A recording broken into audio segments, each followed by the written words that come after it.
Hey there LEGO fans, welcome back. Alex here. In this video we're going to be doing a build and review of the new LEGO Technic Airbus H175 rescue helicopter. This is set number 42145. It contains 2001 pieces and retails for $210 US. Now I will admit that price tag sounds a little unusual. I believe that is a direct result of the LEGO Group's recent announcement that they will be increasing prices on several of their products beginning in August and going forward. Otherwise, I would say this is more of a $200 LEGO set. But regardless, this thing looks like it's a fairly large LEGO set. A lot of motorized functions are advertised with this thing, as well as a large motor and battery box included with this. So what we're going to do, as always, is a time-lapse build, after which we'll do a complete review. So let's go ahead and get started.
And we are back, and here it is, guys. The Airbus rescue helicopter is complete. This was a surprisingly good build. I had a lot of fun putting this thing together. The instruction booklet right here, as you can see, is just one big thick instruction booklet.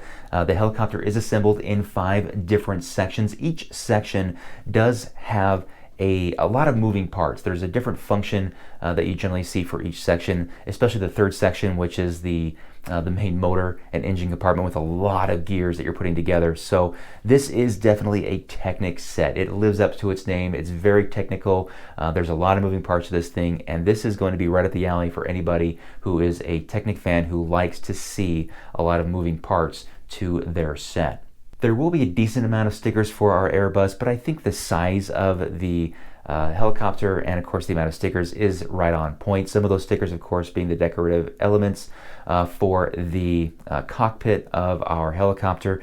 Let's go ahead and take a look at the moving pieces that are not motorized in this thing. Of course, you're going to have the doors.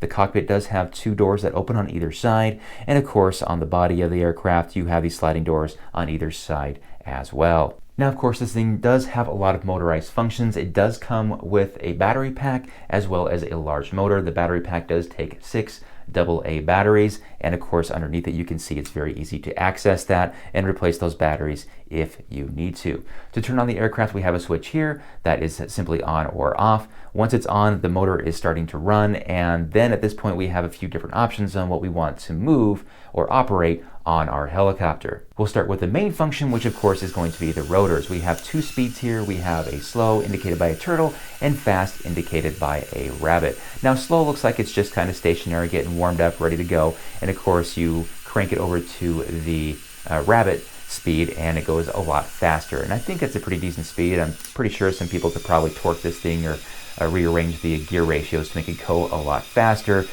but from what I'm seeing here, it looks like the speed is fast enough. Now we're actually able to control these blades from the cockpit. There's actually 3 main functions of our helicopter. Our helicopter is missing just one of the three, and that's going to be the anti-torque pedals, and that controls the rear rotor, which allows the helicopter to turn around like a 360. So we're missing that, which I totally understand. The rear rotor is going to be very static in its position. But what we do have is we have the cyclic lever, and that of course is the main control joystick, if you will, and that allows the movement of these swash plates that allow the aircraft to move forward, backward, and side to side. We also have the collective lever, which changes the feathering of our rotors and allows the aircraft to increase or decrease in its altitude.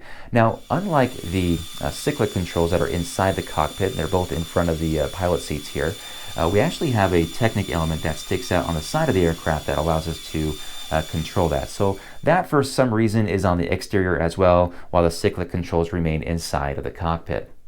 A fun thing to do is to open up these panels around the rotor assembly, go ahead and turn it on, and start playing around with the controls. It's really cool to see all the moving parts here. I think the designer did a fantastic job of making this work as much like the real thing as possible.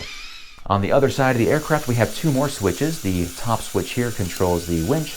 To have the winch go up, turn it to the left. To have it go down, switch it to the right. A very simple but effective design.